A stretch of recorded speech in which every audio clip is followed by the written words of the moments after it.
আইনশৃঙ্খলা বাহিনী নিরাপত্তার নিশ্চয়তা দিয়নে আগামী হাইল বৃহস্পতিবার দেশের ব্যাগ পোশাক কারখানা খোলা থাকিব বলে জানাই বাংলাদেশ পোশাক প্রস্তুতকারক এবং রপ্তানিকারক সমিতি BJME এর সভাপতি খন্দকার রফিকুল ইসলাম। আজি আগস্টের 7 তারিখ বুধবার BJME গার্মেন্টস মালিক, সেনাবাহিনী, পুলিশ, শিল্প পুলিশ এবং বিভিন্ন গোয়েন্দা সংস্থার আলোচনায় এই সিদ্ধান্ত লই মালিক হলে। আলোচনা সভার সিদ্ধান্তই কেউ বিশৃঙ্খলা করিলে তারে গ্রেফতার করিব যৌথ বাহিনী।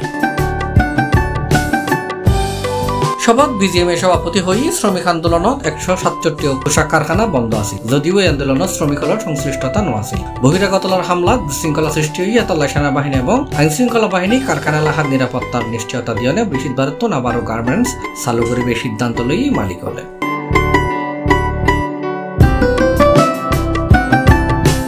C+ চট্টগ্রাম।